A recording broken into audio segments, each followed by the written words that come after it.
और साथियों, सहारा सेवी केस से जुड़ी जो है आपकी जानकारियां लेकर आया हूं। उस सहारा सेवी केस में 9 तारीख को जो सुनवाई थी उसमें सम्मानित सुप्रीम कोर्ट ने जो फैसले दिए थे उसके उलट जो है कई सहारा इंडिया के चार्टकार, सहारा मैनेजमेंट के लोग लगातार लोगों को गुमराह करते आ रहे हैं और गुमराह किया जा रहा है। आपको बता दूं कि ऑल इंडिया न्याय संघर्ष मोर्चा 13 करोड़ निवेशकों के लिए और 65 करोड़ परिवारजनों के लिए निरंतर लड़ता आया है। और जो चीफ जस्टिस जो सुप्रीम कोर्ट के हैं उनको जो है पत्र लिखा है। इसके पहले जो है पत्र हम राष्ट्रपति जी को, सहारा के भुगतान के मुद्दे पर सम्मानित जो है प्रधानमंत्री जी को, गृह मंत्री जी को और वित्त राज्य मंत्री और देश के सभी जो है मुख्यमंत्रियों को सहारा के पीड़ित पर निवेशकों की परेशानी से अवगत करा चुके हैं। और लाखों पत्र जो ऑल इंडिया न्याय संघर्ष मोर्चा ने जागरूक करके सम्मानित सुप्रीम कोर्ट तक अपनी निवेशकों की भुगतान की परेशानी को जो है उजागर किया है और सम्मानित सुप्रीम कोर्ट के मुख्य न्यायाधीश तक अपनी बात पहुंचाई है। तो सहारा के पीड़ित जमाकर्ताओं का किसी भी परिस्थितियों में, चाहे वो सहारा सेवी केस का निपटारा हो, उसमें हर पक्ष को जो है मजबूत करते हुए भुगतान की जो है हमने मांग की है। लेकिन इसके उलट कुछ लोग ये बता रहे हैं कि सहारा सेवी केस का जो है जल्द सुनवाई होगी।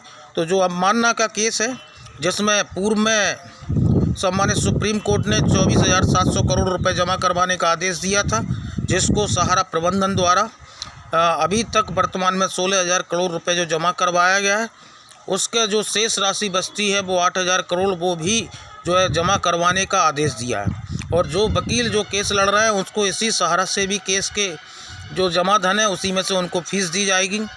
और कुछ लोग ये कह रहे हैं सहारा प्रबंधन से जुड़े कि सम्मानित सुप्रीम कोर्ट ने एनआई हटाने के लिए जो है बोला है। तो ऐसा आदेश में कहाँ लिखा है? ऐसा आदेश में कहाँ लिखा है? उन्होंने जो है Kamlesh Kumari versus union of India के जो है केस पर सुनवाई करते हुए केवल ये कहा है कि आप जो है जब सोसाइटियों का केस दिल्ली हाई कोर्ट में चल रहा है तो आप वहाँ जाइए और वहाँ से आदेश होने के बाद अगर क्रियान्वयन नहीं होता है तो आप फिर जो है सुप्रीम कोर्ट का दरवाज़ा खटखटाइए। ये जो है सुप्रीम कोर्ट ने कहा है। और उसके उलट लोग जो है भ्रामक खबरें फैला रहे हैं और सहारा प्रबंधन द्वारा नई तारीखें जो है दी जा रही है। अभी तक आप लोगों को दिसंबर की तारीख दी गई, अब आपको जो अप्रैल की तारीख दी जा रही है। और ये सुनते सुनते तो जो है 1 साल हो गए। विगत जो है 22/3/2022 को जो है सम्मानित दिल्ली हाई कोर्ट ने इनकी एनआई पर रोक लगाई थी और ये कहते कहते जो है 1 साल गुजार दिए। आप सच को पहचानें। ऑल इंडिया न्याय संघर्ष मोर्चा और सहारा के पीड़ित साथियों के लिए ऑल इंडिया न्याय संघर्ष मोर्चा के साथी निरंतर लड़ रहे हैं, क्योंकि दिल्ली हाई कोर्ट ने ऐसा कोई आदेश नहीं दिया। और सहारा सेवी केस जो है हाउसिंग और रियल एस्टेट की सोसाइटियों से संबंधित है और केवल एक पक्ष जो है बहुत अच्छा निकला है। एक पक्ष जो है बहुत अच्छा निकला है जो सहारा के हाउसिंग के और रियल एस्टेट के जो सर्टिफिकेट रखे थे जिनका भुगतान नहीं हो रहा था, उनका भुगतान जो है सम्मानित सुप्रीम कोर्ट के आदेश के बाद में होगा। दूसरी चीज़ कि ये भक्त और सहारा इंडिया के चार्टकार लोग कह रहे थे कि 10, 11, 12 तारीख को सुनवाई होगी।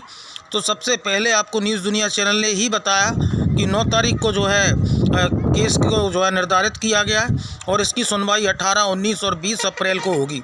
तो जो कह रहे थे कि रोज़ाना जो है सुनवाई होगी वो कहाँ गई? और सम्मानित सुप्रीम कोर्ट जो है उसको 18, 19 और 20 अप्रैल में जो है सुनवाई करेगा। ये आदेश जो सम्मानित सुप्रीम कोर्ट ने दिया है। आप अपने भ्रम को जो है इनकी बातों को जो है ना, क्योंकि झूठ और फरेब की जो है बात करते हैं, जो है सच्चाई नहीं दिखाते।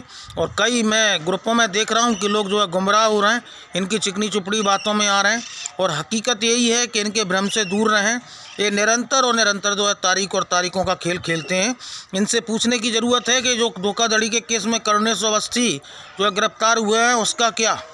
लेकिन उसके उलट अब इनके अधिकारियों को जो है डर सताने लगा है कि अब अगली बारी गिरफ्तारी की किसकी, अगली बारी गिरफ्तारी की किसकी। तो ये जो है निरंतर झूठ बोलने का काम कर रहे हैं। और आप किसी भ्रम में ना रहिए। और इसी तरह का कोई आदेश जो है इनके एनआई पर रोक, जब तक इन क्रेडिट सोसाइटियों के निवेशकों का जिन्होंने सीआरसी में शिकायत की है, एक व्यक्ति का भुगतान नहीं हो जाएगा। और सीआरसी में लगातार शिकायतों का ग्राफ बढ़ रहा है। और जब तक क्योंकि वित्त जो राज्य मंत्री हैं वर्मा जी, उन्होंने जो पत्र जारी किया था और 1,22,000 शिकायतों का करीब 375 करोड़ रुपए का भुगतान पेंडेंसी बताया था, जब तक इनका भुगतान नहीं हो जाता जब तक इनकी सोसाइटियों पर रोक नहीं हटेगी। ये जो है आप पक्का मान लीजिए। तो ऑल इंडिया न्याय संघर्ष मोर्चा निरंतर आपके हक के लिए, आपके सम्मान के लिए लड़ रहा है और ऐसे चाटकारों को और ऐसे गुलामों से और सहारा के मैनेजमेंट के अंधभक्तों से जो है दूर रहिए और सजग रहिए। ज़्यादा से ज़्यादा लोग न्यूज़ दुनिया चैनल को लाइक एवं सब्सक्राइब करें। धन्यवाद।